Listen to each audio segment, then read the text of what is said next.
Does color corrector even work? Let's find out. This is Huda Beauty's Faux Filter Corrector in shade Peach.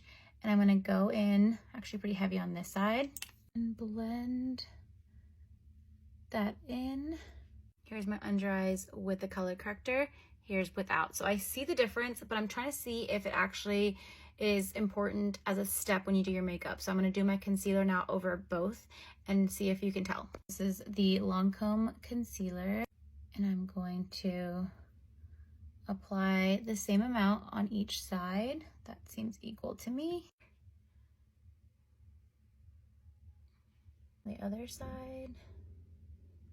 Okay, let's compare. This is the side with the color corrector, and this is the side without. What do you guys think? Noticing a little bit of a difference. You can see here that you can still see the green and the discoloration from my under eyes and my eye bags peep through the concealer.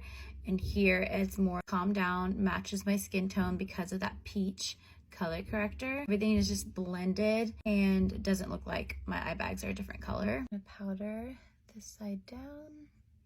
Powder this side down. Now that everything's been powdered down, I feel like the difference is pretty minimal, but I don't know if the camera's capturing it, but I do still see that kind of grayish peeking through here, and this one is just smooth.